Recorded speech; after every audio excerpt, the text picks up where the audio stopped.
One quick word about Dr. Bice.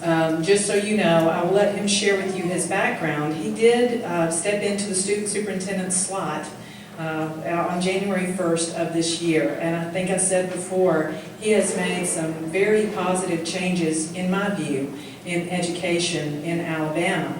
And I am thrilled. Thank you for accepting this invitation to speak with us, Dr. Bice. And I'm hoping that this is the beginning of continued dialogue over the years, for many years to come. Don't go anywhere, please. So without further ado, our guest of honor, Dr. Tommy Bice.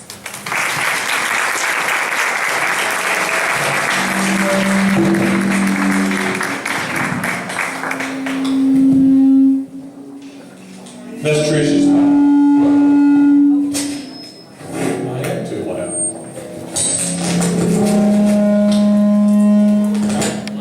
I have a plan. Does the principal's voice work? Okay, we'll do that. This one's on. I like that better anyway. I really do. Trish didn't share this with you. I actually consider her a stalker. She seems to show up everywhere I go, so records me and does things like that. So she's doing her job. And I would have to take issue with one of the ways you introduced yourself. You said you're a website. You don't appear to be a website, but you know, if you feel like that's what you are, I guess that's okay. I really do appreciate you, Trish, putting this together and all of you being here. And I'm going to bring my group up later. I'm not going to embarrass you just yet, so do them a little bit later. But for those of you that I've not met, and I look around the room and I really do almost feel like this is old hometown for me, because I see people that were with me when my career started, and most of my career has been in special education. So I feel like I have a perspective and I kind of get this. Just so that those of you who don't know me understand, my first teaching job was actually at the Alabama School for the Blind, Martha Waits. We were partners, we were teachers there together, and it really gave me that first grounding of what being a teacher of children with special needs was all about. I will tell you an interesting story about that. Kathy, how are you?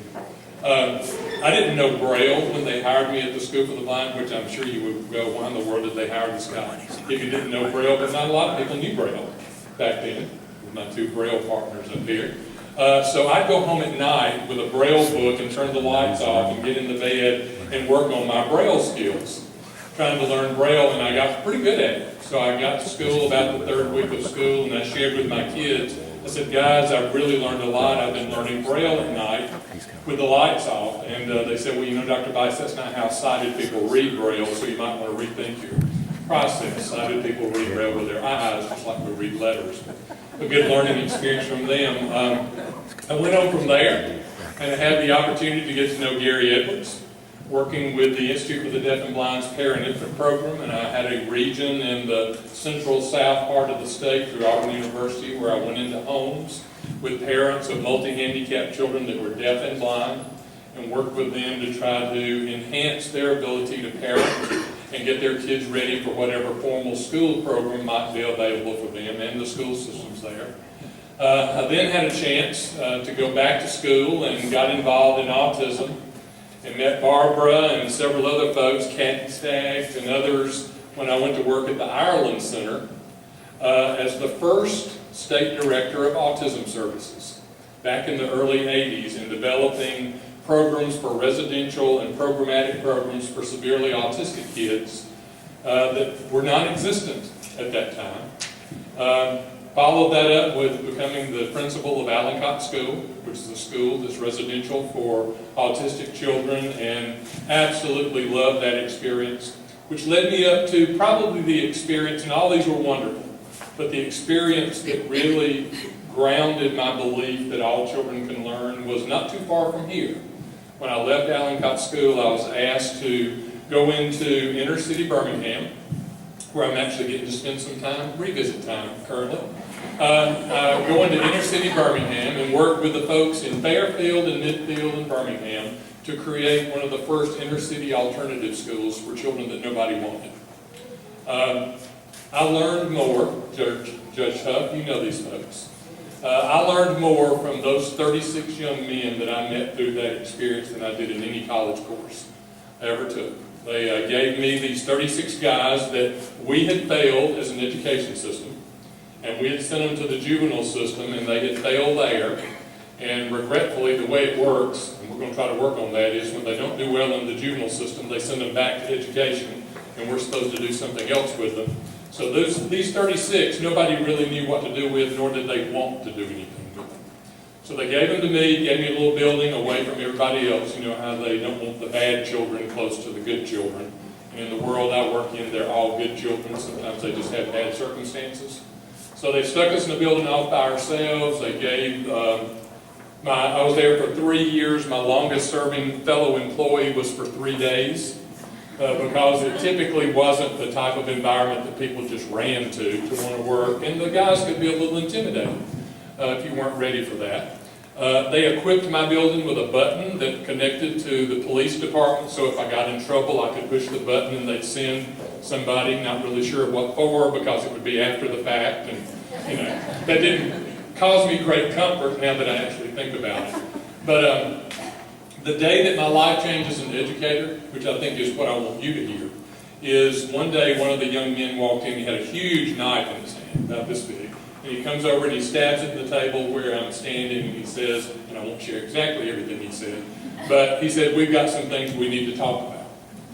And he said the 36 of them had gotten together, which if you know that population, that's a little intimidating in itself. 36 of them had gotten together on anything. But had decided that I didn't have a clue who they were as individuals. That was pretty profound coming from that group of kids. And they said, we've decided that if you'll listen to us and listen to our stories and understand what our needs are that have nothing to do with math and science and social studies and all those sorts of things, we'll do this academic stuff that you keep wanting us to do. And they went about sharing with me their stories. They shared that of those 36 kids, not one of them, none of the 36 had a place when they went home in the evening that they could count on. They didn't have a home that they went to. They slept with friends. They slept wherever anybody would take them in. They shared with me that of the 36, none of them knew where their next meal would come from Friday until Monday. The only meals they were sure to get were the ones they got at school. They shared with me probably the part that I really didn't get was that for them to even come to school as young black men in inner city Birmingham, they had to walk past the drug dealers and the gang recruiters to get there, and it wasn't cool to be smart as a young black man in inner city Birmingham. All those things that just kept adding to it and adding to it. No caring adult, the adults that should be in their lives had abandoned them years before. So they said, if you can help us with those sorts of things, then we'll do this math and science and social studies stuff. And so we decided to do that. You'll get to know me as we develop this relationship together. Some of you know me already. I don't do bureaucracy well, which you may say, why in the world does he want to be the state superintendent? That's exactly why I want to be the state superintendent, because sometimes the bureaucracy gets in the way of us serving the needs of the children, and we tend to serve the system. So we started having school. I didn't ask anybody, didn't tell anybody, which is kind of the way I do things, is we had school in the park, we had school under the bridge, we had school wherever it was they were comfortable. So I could get to know the drug dealers. I didn't use, didn't sell, but I got to know. The gang folks, I felt like I needed to know where they came from. So as I got to know that, I got to understand what those kids were all about. And I could go on and spend the whole night talking about those 36 young men. Regretfully, some of them are dead.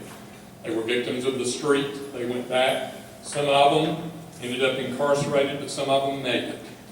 Not because of me, but because of them. But what I learned from them was there were just as many potential valedictorians in that group of 36 young men in inner city Birmingham as there were across town in Homewood, if we give them the right learning opportunity and the right support system to be able to learn.